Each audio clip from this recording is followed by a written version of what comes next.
Ifeyo tikuyembekeza kubweretsa mboni zochuluka mwina mboni zopitilira 48.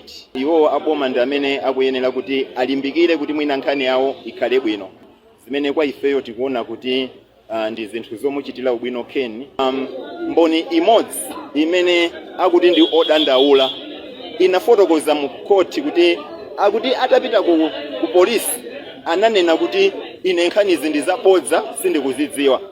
Koma kenaka lero atabwera mu court wanena kuti nkhani izo ndizoona. Ndeti namufunsa kuti ndi chifukwa chanu kunena kuti nkhani izi ndizoona lero pamene ku polisi unanena kuti nkhani ndi zabodza. Ndiye wanena kuti ayi nangonena choncho ndikunena choncho chifukwa choti taona kuti Akeniwa amangidwa. Awawa aboma ndi amene ali ndi ntchito yayikulu yoti agwire chifukwa chakuti kwa ifeyo tikukhulupirira kuti nkhani yathu ili bwino kwambiri. Mboni ziwiri za boma zimene zinaperekera umboni wake lero zimatsutsana zokha. Zona zenizeni za nkhani zidziwika bwinobwino malingana ndi mboni zonse zimene tizazibweretse mu court.